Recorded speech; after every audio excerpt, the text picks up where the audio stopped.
LPU ప్లేస్మెంట్ల రికార్డులు సృష్టిస్తోంది. Final year student 2.5 కోట్ల ప్యాకేజ్ పొందుతున్నారు. 1700 మందికి పైగా ఎల్పీయూ స్టూడెంట్స్ 10 లక్షల నుంచి 2.5 కోట్ల ప్యాకేజెస్ పొందారు.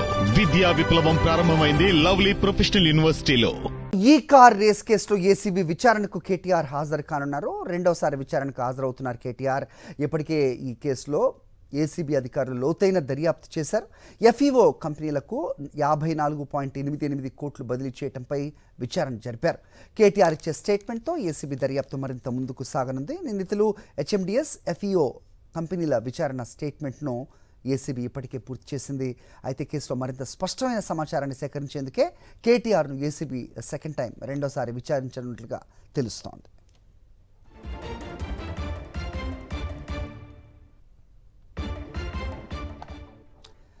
ఏసీబీ విచారణ నేపథ్యంలో తాజాగా మరోసారి రాష్ట్ర ప్రభుత్వంపై కేటీఆర్ విమర్శలు గుప్పించారు. రాష్ట్ర ప్రభుత్వ వైఫల్యాలను తాను ఎత్తి చూపుతూనే ఉంటామని అన్నారు.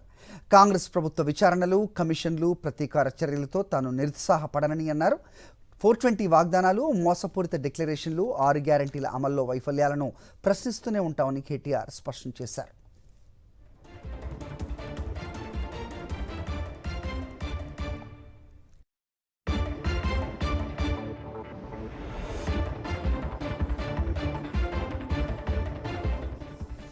రైట్, ఏసీబీ విచారణకు ఇవాళ కేటీఆర్ హాజరు కాబోతున్న నేపథ్యంలో సర్వత్రా ఉత్కంఠ వాతావరణం కనిపిస్తోంది.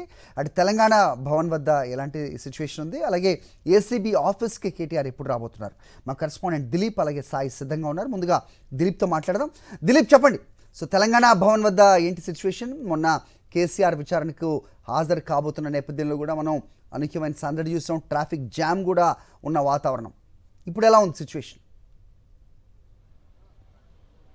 ఈసారి చూసుకోవచ్చు, నేడు ఏసీబీ విచారణ ముందు బీఆర్ఎస్ వర్కింగ్ ప్రెసిడెంట్ కేటీఆర్ హాజరు కాబోతున్నారు. ఈ నేపథ్యంలో ఇప్పటికే చాలా పెద్ద ఎత్తున కూడా కార్యకర్తలు, అలాగే పార్టీకి సంబంధించిన ఎమ్మెల్యేలు, మాజీ ఎమ్మెల్యేలు, ఎమ్మెల్సీలు అందరూ కూడా ఒక్కొక్కరుగా తెలంగాణ భవన్కు చేరుకుంటున్నారు. కేటీఆర్ కూడా కోకాపేటలో ఉన్నటువంటి తన నివాసం నుంచి నందినగర్లో ఉన్నటువంటి నివాసం చేరుకున్నారు. సో కేసీఆర్ కూడా అక్కడే ఉన్నారు. కేసీఆర్తో కూడా భేటీ అయ్యారు. సో కేసీఆర్తో భేటీ అనంతరం తాను తెలంగాణ భవన్కి చేరుకుంటారు. సో ఉదయం 10 గంటలకు ఇవాళ ఏసీబీ విచారణకు ఇటు కేటీఆర్ హాజరు కాబోతున్నారు. సో గతంలోనే అంటే ఈ జనవరి అంటే డిసెంబర్ 29న ఏసీబీ ఎఫ్ఐఆర్ నమోదు చేసింది. అందులో A1గా కేటీఆర్ పేరును చేర్చుతూ ఏసీబీ నోటీసులు కూడా ఇచ్చింది. సో జనవరి 6వ తేదీన తాను లాయర్లతో ఏసీబీ విచారణకు హాజరు కావడానికి బయలుదేరారు. కానీ అడ్వకేట్లకు అనుమతి లేదంటూ కూడా అటు ఏసీబీ అధికారులు నిరాకరించడంతో తాను మరోసారి జనవరి 8వ తేదీన కూడా విచారణకు హాజరయ్యారు. సో సుదీర్ఘంగా 7 గంటల పాటు విచారణ కొనసాగింది. అనంతరం ఈడీ విచారణ కూడా జనవరి 16వ తేదీన ఈడీ విచారణ కూడా హాజరయ్యారు. అక్కడ కూడా చాలా సుదీర్ఘంగా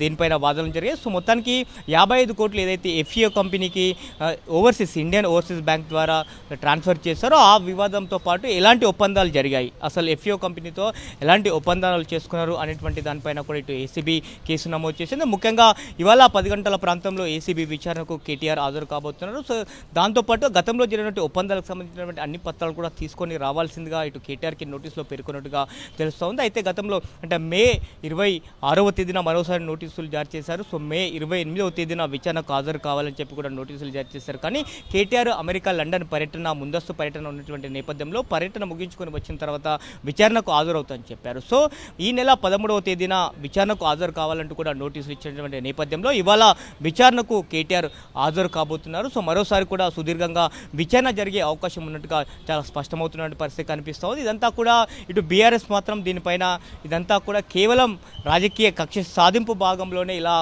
నోటీసులు విచారణ పేరుతో నోటీసులు ఇస్తున్నారని చెప్తున్న పరిస్థితి కనిపిస్తుంది. సో ఈ నెలలోనే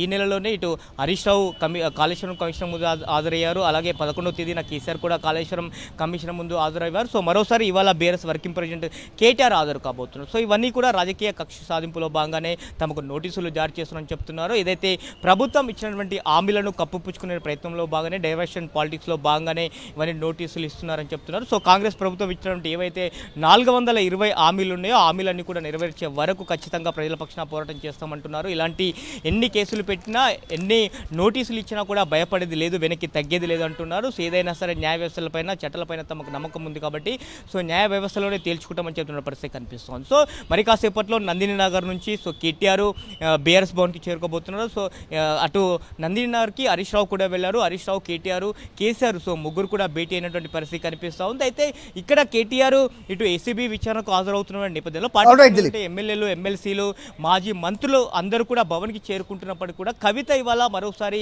జగిత్యాల పర్యటన పెట్టుకుంది. సో ఇది కూడా మరో హాట్ టాపిక్గా మారినటువంటి నేపథ్యం కనిపిస్తూ ఉంది. ఎందుకంటే ఇతర జిల్లాల్లో ఉన్నటువంటి నాయకులే ఇటువైపు తెలంగాణ భవన్ వైపు వస్తుంటే కవిత మాత్రం అటువైపు జగిత్యాల వైపు పర్యటన వెళ్ళడం కూడా కొంత హాట్ టాపిక్గా మారినటువంటి పరిస్థితి కనిపిస్తూ ఉదయం 10 గంటల ప్రాంతంలో ఏసీబీ విచారణకు కేటీఆర్ మరోసారి హాజరు కాబోతున్నారు. హరి రైట్, నాయకులు అంటే వస్తూ ఉన్నారా తెలంగాణ భవన్కి? ప్రస్తుతం ఏంటి సిచ్యువేషన్?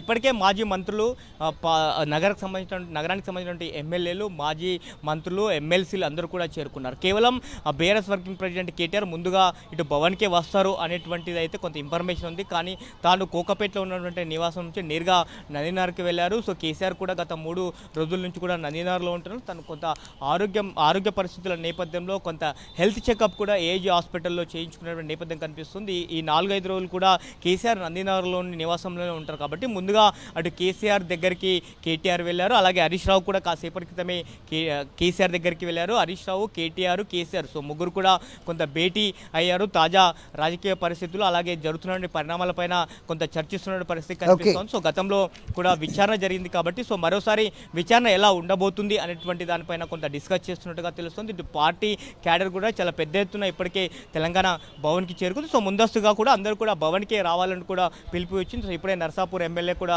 రావడం జరిగింది. కాబట్టి సో ప్రతి ఒక్కరు కూడా ఇటు తెలంగాణ భవన్ వైపే వస్తూ ఉన్నారు. భవన్ చుట్టూ కూడా చాలా పెద్ద ఎత్తున కూడా పోలీసు బలగాలను మోరించిన పరిస్థితి కనిపిస్తూ ఉంది. అది రైట్ దిలీప్, ఒకసారి ఏసీబీ ఆఫీస్ వద్ద మా కరెస్పాండెంట్ సాయి కిరణ్తో మాట్లాడదాం. సాయి కిరణ్ చెప్పండి, సో కేటీఆర్ ఇవాళ విచారణకి రాబోతున్న సందర్భంలో సో కేటీఆర్ కొన్ని వ్యాఖ్యలు కూడా చేసిన సిచ్యువేషన్ మనం చూస్తున్నాం. సో మేము ప్రభుత్వాన్ని ప్రశ్నించటం మానం, వాళ్ళు ఇచ్చిన హామీలని ఎప్పుడు నెరవేరుస్తారనే క్వశ్చన్ చేస్తూనే ఉంటాం అనే విధంగా కూడా కేటీఆర్ మాట్లాడిన నేపథ్యం. మరోవైపు తెలంగాణ భవన్కి వెళ్తారా లేదంటే డైరెక్ట్గా ఆఫీస్కి వస్తారని సందిగ్ధం కూడా నెలకొంది. ఏంటి మీ దగ్గర ఇన్పుట్స్? ఏసీబీ అధికారులు అందరూ కూడా వచ్చేసారా? I think it's too early, కేవలం 9 కాబట్టి 10-10:30 ఆ ప్రాంతంలో విచారణ ఉండబోతుందా అంటే ఏం చెప్తారు?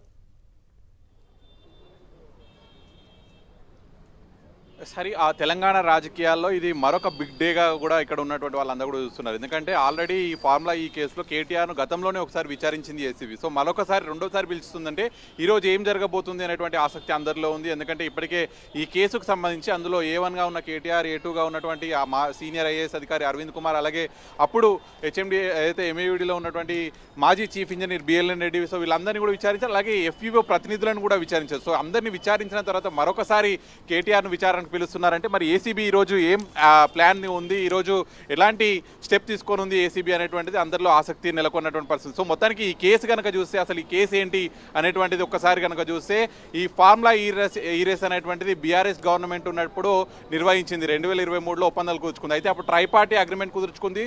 సో ఈ ట్రైపార్టీలో స్పాన్సర్స్గా ఉన్నటువంటి వ్యక్తులు తొలగిపోయారు రెండో సీజన్ వచ్చేసరికి. ఆ తర్వాత వెంటనే ఆ రేస్ని అయితే కండక్ట్ చేయాలి. అప్పటికే ఎలక్షన్ కోడ్ వచ్చేసింది. సో మున్సిపల్ శాఖ మంత్రిగా ఉన్నటువంటి కేటీఆర్ తన సొంతంగా ఏదైతే ఎంఏయుడి నుంచి అనుమతులు ఇచ్చేశాడు, ఏదైతే ఒక స్పాన్సర్ వెళ్ళిపోయాడు కాబట్టి దానికి సంబంధించినటువంటి డబ్బులు వెంటనే పే చేయాలని చెప్పి అప్పుడు ఆదేశాలు ఇవ్వడంతో సో అక్కడి నుంచి డబ్బులు అనేటువంటి ఏదైతే హిమాయత్ నగర్లో ఉన్నటువంటి గవర్నమెంట్కి సంబంధించిన ఒక బ్యాంక్ నుంచి ఫారెన్కు తరలించారు. సో ఇది విదేశీ కరెన్సీ రూపంలో తరలించారు. సో మరి ఇది క్యాబినెట్ డిసిషన్ లేకుండా, సెక్రటరియట్ బిజినెస్ రూల్స్ లేకుండా, ఎటువంటి ఆర్థిక శాఖ అనుమతి లేకుండా, సో ఇట్లా అన్ని ఏవి లేకుండా కూడా అందులో ఉన్నటువంటి గవర్నమెంట్ ఆఫీసర్స్ కూడా సో ఇందులో తప్పు జరిగింది అనేటువంటిది మాత్రం గవర్నమెంట్ చెప్తోంది. సో ఇందులో ఇదే విధంగా ఏసీబీ అయితే కేసు బుక్ చేసింది. సో మరి ఇప్పటికే దీని అన్నిటికి సంబంధించి అందరి వాంగ్మూలాలు తీసుకున్నారు. సో మొత్తం అన్ని తీసుకున్న తర్వాత మరొకసారి కూడా కేటీఆర్ను విచారణకు పిలిచారంటే మరి ఈరోజు ఏం జరగబోతుంది, ఈరోజు ఎటువంటి ప్రశ్నలు సంధించబోతున్నారు కేటీఆర్కు అనేటువంటిది ఆసక్తిగా ఉంది. ఇప్పటికే ఏసీబీ కార్యాలయం వద్ద పెద్ద ఎత్తున బందోబస్తు ఏర్పాటు చేశారు. ఎందుకంటే కేటీఆర్ విచారణకు హాజరవుతున్నారంటే వాళ్ళ కార్యకర్తలు పెద్ద ఎత్తున వచ్చే అవకాశం ఉంటుంది. సో ఎంట్రన్స్ నుంచి ఏసీబీ కార్యాలయం వరకు మొత్తంగా భారీ ఎత్తున పోలీస్ ఫోర్స్ని అయితే ఏర్పాటు చేశారు. All right Sai Kiran.